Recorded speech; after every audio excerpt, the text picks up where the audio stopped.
আজকে আমি ট্রাই করবো ইন্ডিয়াতে একটা বিখ্যাত খাবার শীতের পিঠা বলে। এটা হলো ইন্ডিয়াতে খুব একটা ফেমাস পিঠা। এটা ইন্ডিয়াতে সকালে পাওয়া যায়, তাই হালকা হালকা শীত, তাই ভাবলাম আজকে পিঠাটা খাই। তা আপনারা দেখতেছেন পিঠাটা কীভাবে তৈরি করে। এটা হলো সিদ্ধ চাউলের পিঠা, খুব স্বাদ খাইতে। পিঠা এটা খাওয়ার জন্য আছে 2-3 পদের ভর্তা, খুব স্বাদ। সাধারণত আমগো দেশের মতো আর কি 2-3 পদের ভর্তা থাকে সাথে।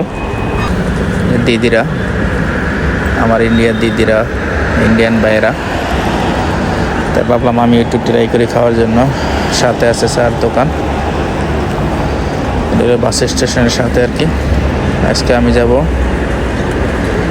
একটু ঘোরাঘুরি করার জন্য, তাই সকালে বেরোইলাম। তাই ভাবতেছি নাস্তাটা খেয়ে বের হব।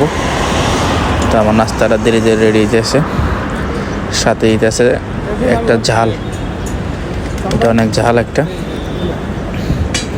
সাথে আছে আমারটা রেডি হয়ে গেছে ফাইনালি পিঠা।